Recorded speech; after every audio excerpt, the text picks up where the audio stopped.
Alright mga master, so welcome back ulit sa ating YouTube channel. Bali ngayon is kakabit ko lang dito yung ating fuse. So completed dito sa ating fuse box panel. Ayan. So ito din yung ating fuse. Ayan. So ang laki, para siyang bomba. Ayan. So sa fuse natin mga master, meron tayong copper dito. Ayan, sa magkabilang dulo.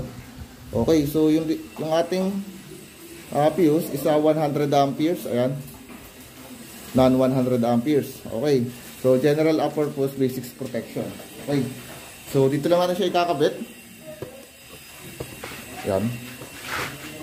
So ito yung ating fuse box panel. So ikakabit natin siya. Okay. Ayan. So dito lang siya iipit. Ayan. So may clip pa siya rito sa taas at sa baba. Para once na sinaplayan natin yan, so dito dadaan yung ating supply pababa rito. So papunta na sa ating mga sub panel. Okay? So kabit natin. Bali, masigip yan. So try natin. Tandaan lang baka masira. So bubuha ko lang ng konti yan para maikot. Or gamitin natin ng masigang lang. Yan.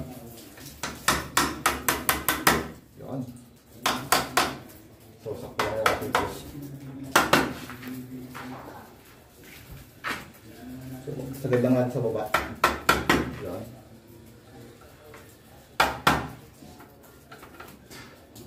Okay.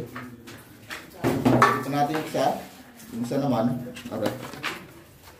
So same ano lang yan mga master, same ampere lang din. So 100 100, so equal lang parehas palagi. Okay.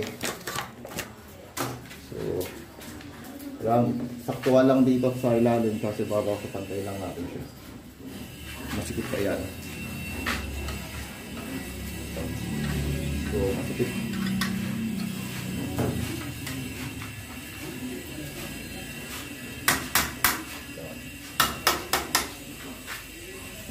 Konting pass lang.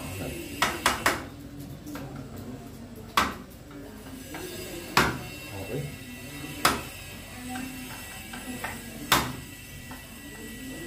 Okay. So, maibigit na natin.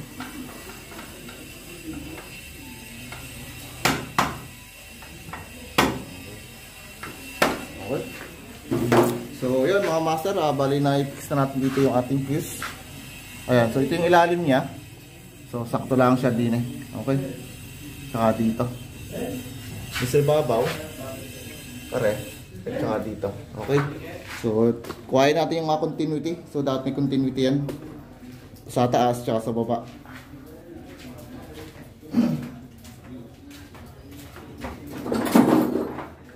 So, gagamit lang kayo dito mga clamp meter. Okay.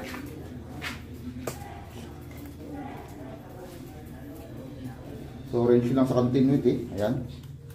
So, dito sa may buzzer na yan. So, kapag pinag-short yung dalawa, dapat tutunog yan. So, sasabit dito. Ayan. Pakinggan nyo Okay. Okay, so may continuity. So, dapat itataas muna natin yung ating fuse para diretso yung continuity nya. Okay. So, may taas na natin. So, yung terminal nyan mga master, para sa ating line side is dito. Ito yung line 1 natin. Ito yung ating line 2. So sa baba, ganoon din, line 1 at saka yung ating line 2 dito. Okay?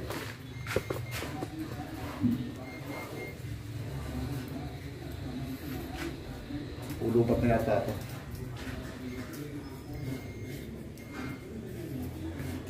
So, check na natin. Ayan, so yung taas natin, and then yung ating bawat check natin. Okay, so may continuity na siya. Okay, yung ating line 1. Yung line 2 natin, check natin. Okay, so meron. So wala dapat siyang continuity dito sa body natin. Kasi ito yung ground natin. So wala siya dapat continuity sa kabilang terminal. Okay. So yung ating grounding conductor, so dito natin siya itatap. Ayan. So dito natin siya itatap mga master. terminal na to, so wala dapat siyang continuity dito sa any part ng ating terminal dito sa taas tsaka sa ating baba. Okay, so check natin.